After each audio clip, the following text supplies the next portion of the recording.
Hello दोस्तों, आज हम सुनेंगे देवशनि एकादशी कथा। पौराणिक कथा के अनुसार एक बार युधिष्ठिर भगवान श्री कृष्ण से पूछते हैं कि हे मधुसूदन, कृपया करके बताएं कि आषाढ़ शुक्ल एकादशी को किस नाम से जाना जाता है। क्या है इस व्रत की विधि और इस एकादशी में किस देवता की पूजा की जाती है।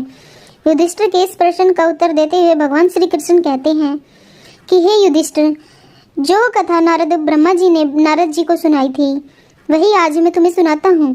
एक बार नारद जी ने ब्रह्मा जी से भी यह प्रश्न किया था।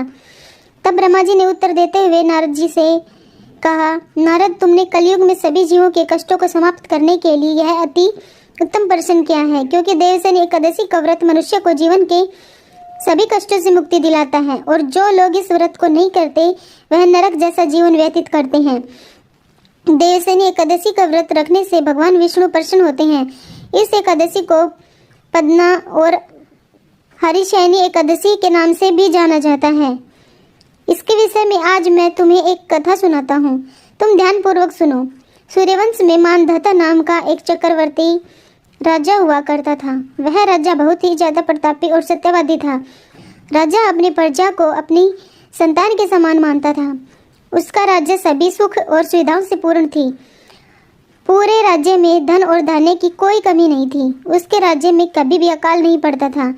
लेकिन एक समय ऐसा भी आया जब उसके राज्य में 3 वर्ष तक वर्षा नहीं हुई, जिसकी वजह से उसके राज्य में पानी की कमी हो गई और अकाल पड़ गया। प्रजा इस अकाल के कारण काफी दुखी थी। राज्य में अन्न की कमी के कारण प्रजा दुखी थी। अन्न होने के कारण राज्य में सभी धार्मिक कार्य भी बंद हो गए।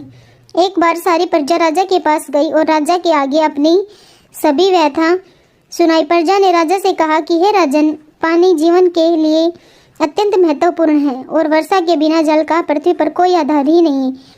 वर्षा के बिना पूरे राज्य में सूखा और अकाल पड़ गया है। अकाल की वजह से प्रजा भूख के मारे मर रही है। इसलिए हे राजन, अपनी प्रजा को इस संकट से निकालने के लिए कुछ तो कीजिए।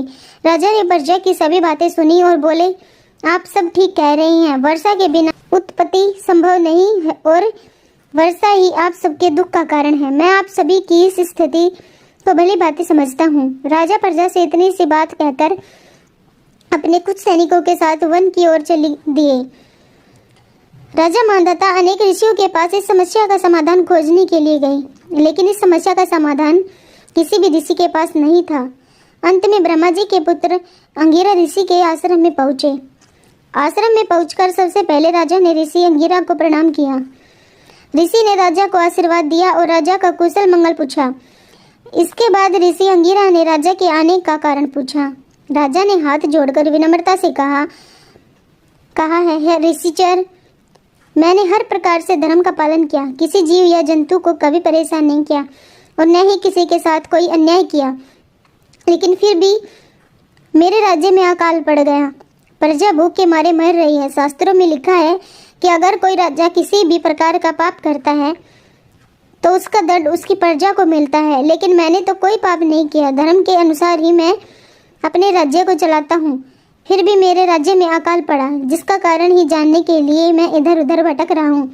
मुनि ने राजा को आशीर्वाद देकर कुशल क्षेम के पश्चात उनसे आश्रम में आने का कारण पूछा। राजा ने हाथ जोड़कर विनती भाव से कहा कि हे भगवान, सब प्रकार से धर्म पालन करने पर भी मेरे राज्य में अकाल पड़ गया है।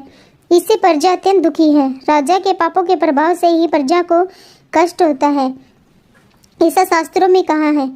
जब मैं धर्मानुसार राज्य करता हूँ तो मेरे राज्य में अकाल कैसे पड़ गया, इसके कारण का पता मुझको अभी तक नहीं चल सका। इसी संदर्भ में ही मैं आपके पास आया हूँ। कृपया करके मेरा मार्गदर्शन कीजिए और मुझे इस संकट से निकालने का कोई उपाय भी बताइए। राजा की बात सुनकर ऋषि बोले, हे राजा, सतयुग ही सभी युगों में उत्तम माना गया है। सतयुग में ही धर्म के चारों चरण सम्मिलित हैं, जिसका अर्थ है कि सिर्फ सतयुग में ही धर्म की सबसे अधिक उन्नति होगी। सतयुग में लोग ब्रह्मा देव की पूजा उपासना करते हैं और वेद पढ़ने का अधिकार भी सिर्फ ब्राह्मणों को ही दिया गया है।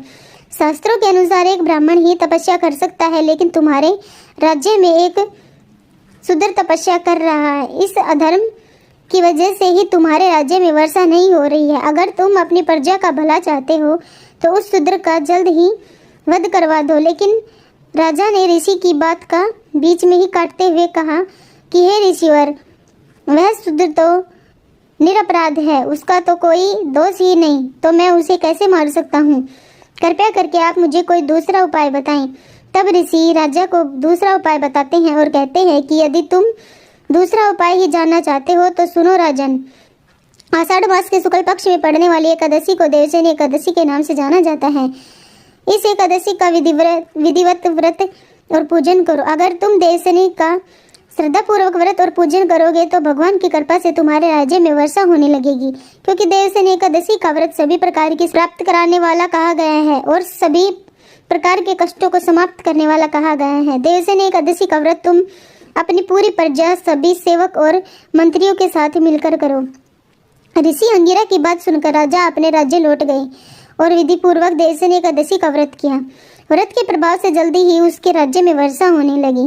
इसलिए सभी मनुष्यों को इस एकादशी का व्रत रखना चाहिए। देवसेनी एकादशी के इस व्रत में से मनुष्यों को सभी प्रकार के सुखों की प्राप्ति होती है, सभी कष्टों का शमन होता है। Thank you.